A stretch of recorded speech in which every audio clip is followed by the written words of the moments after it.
You know, I hated every minute of the training, but I said, don't quit, suffer now, live the rest of your life as a champion. It's one of my favourite quotes from the great Muhammad Ali, and it rings true of life. I found that no matter what I do in life, this rings true for me, but I think it rings especially true when what we're going through, right? What we're trying to do, getting sober, going beyond sober, and stopping the flow, doing the work and moving on. All right, let's go, let's walk.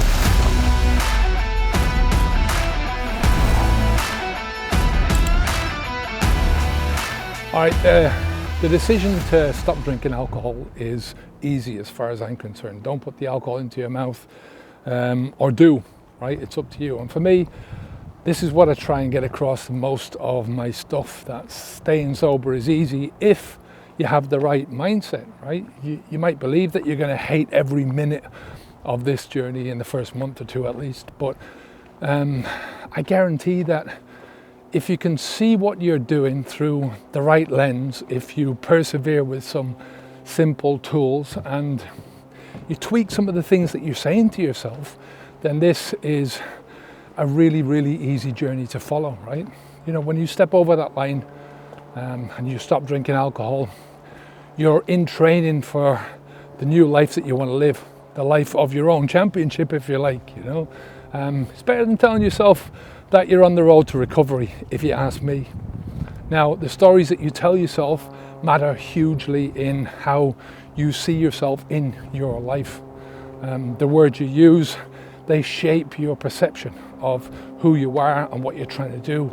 And the point is that if you want to get good at anything in life, you've got to put in the practice. You've got to put in the hours. I think it was Malcolm Gladwell who he talked about having to put in 10,000 hours of practice if you want to achieve mastery in any field, in any given field. So you have all the tools to use at your disposal to get what you need to do. You just have to feed yourself properly, and not just from a physical point of view, from nutrition, food. You got to think of what you're putting into your brain as well. You know, that's where we go back to all those positive stories, positive labels that you're using. But what about the suffering that you'll have to go through? What about the danger of stopping drinking alcohol?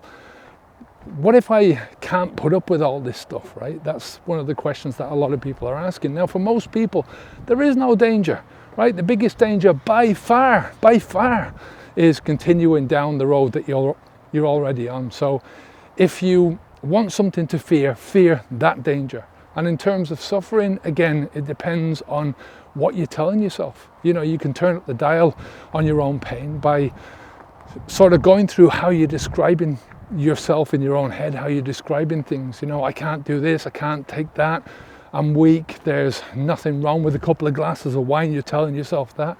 Why am I putting myself through all this torture?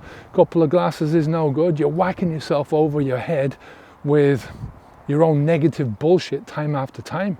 So if you can turn up the dial on your own suffering, then you can also turn it down, right? Again, by the stories that you're telling yourself. I'm an adult, right? I've got to act like an adult. You know, I can do this. I feel uncomfortable, but that's all it is. It's just discomfort. I'm strong enough now to do this. I'm strong enough to do this right now. I don't know if you've heard of a guy called David Goggins. He's a former US Navy SEAL, ultra endurance athlete, just an all-round nut job, you know. He's incredibly mentally and physically tough.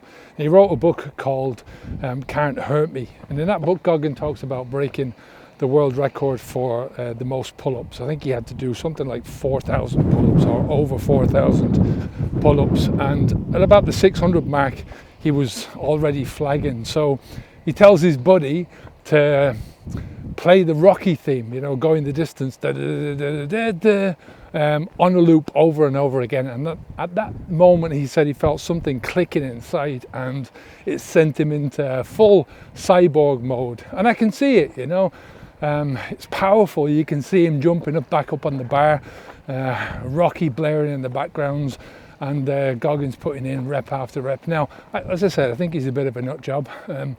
He's putting his body through stuff that I would never do, but you know, he does show that it's not the pain that matters, it's how your mind responds. That's what matters. And there's a huge power in using music and other types of mental cues in order to give you power to push yourself through different challenges. So the pain is there, but you don't care, if you get what I mean, right? Your mind holds that lock of unlocking all your persistence and courage. And there's a power in setting yourself up right from the start for any challenge, right? Telling yourself, this is where I'm going to go, and I don't care what you put in my way. I'm going to get through it. I'm going to target those big personal championships in my mind. You know, that's the target that I'm going to put for in my head. See myself as a Rocky character maybe, or something else. Pushing yourself to bigger and bigger things instead of the weak idea of recovery, you know, sitting in a dark room telling stories about how miserable you are and what a sorry arse you are. You know, you don't have to call it recovery to recover, right? You know, that's going to happen anyway if you stop the flow, do the work that you need to do and move on. You know, it's all about setting the right conditions for yourself, mostly in your brain, right? It's about getting rid of any ideas that you're entitled to an easy ride, or that you shouldn't be going through this or that, you know, this pain or that discomfort, or the idea that you shouldn't have any discomfort at all, right? You know, your entitled mind is just dead weight. It's going to bring you nothing but trouble. Now, there's no shortage of discomfort, that's for sure, in this journey. But again, it's how you process these things in your mind. That's what really matters. You know, think and compare the discomfort that you're going through now, or that you're going to go through now. Compare that with the discomfort that you're going to go through if you continue on the alcohol journey. You know, you've got discomfort for sure if you stop, but the discomfort if you don't stop, you know, that's why you made the decision to stop drinking alcohol in the first place, because you were suffering, you know, because the pain became too much, because you finally convinced yourself to do something about it. You know, the discomfort that you feel when you stop drinking alcohol, the discomfort that you feel when you continue to drink alcohol, these are not the same things, right? To begin with, there's a direction to your suffering, you know, where it's going to take you. Think about it from that perspective.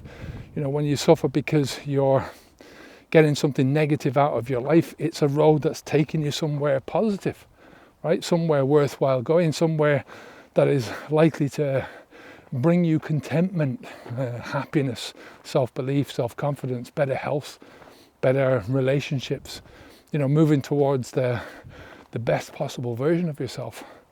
Stopping poisoning yourself removes a huge barrier to realizing your potential. You know, stop the flow, do the work, move on. The suffering that alcohol brings your life, it brings you downwards, right? It brings you towards your own version of hell. You know this from your own experience, so you don't need me to tell you. Even the pleasure that you used to get in the moment is disappearing, or it's gone altogether. You know, these types of drugs of dependence are only ever going to bring you the result of more destruction. It's inevitable. It's a toxic road to nowhere, to a shorter life, to ill health, to disappointment, discontentment, and a worse version of yourself than you're capable of living. So, you know, getting back to that Ali quote at the beginning, I hated every minute of the training, but I said, don't quit, suffer now and live the rest of your life as a champion. You know, this is a real statement of mindset and determination. You know, these are the things that you need for any success in life.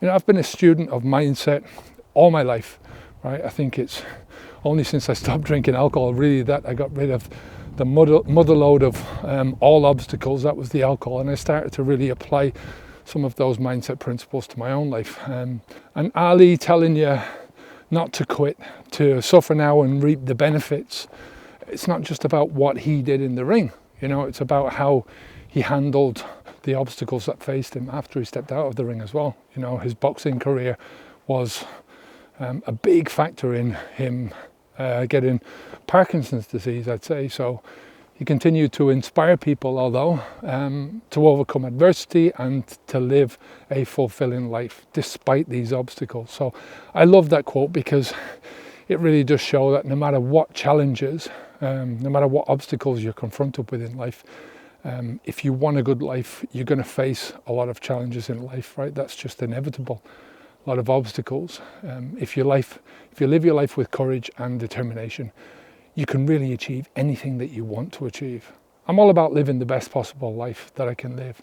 I only have one life, so as far as I know anyway, so why not give it my best shot? All right, so listen, if you want some help to stop drinking alcohol, we've got a great course if you're starting out to get sober. It's called the Beginner's Course to Getting Sober. Link in the description down below. It won't cost you a dime. Take care of yourself, keep the alcohol out of your mouth, onwards and upwards. Take care for now, bye.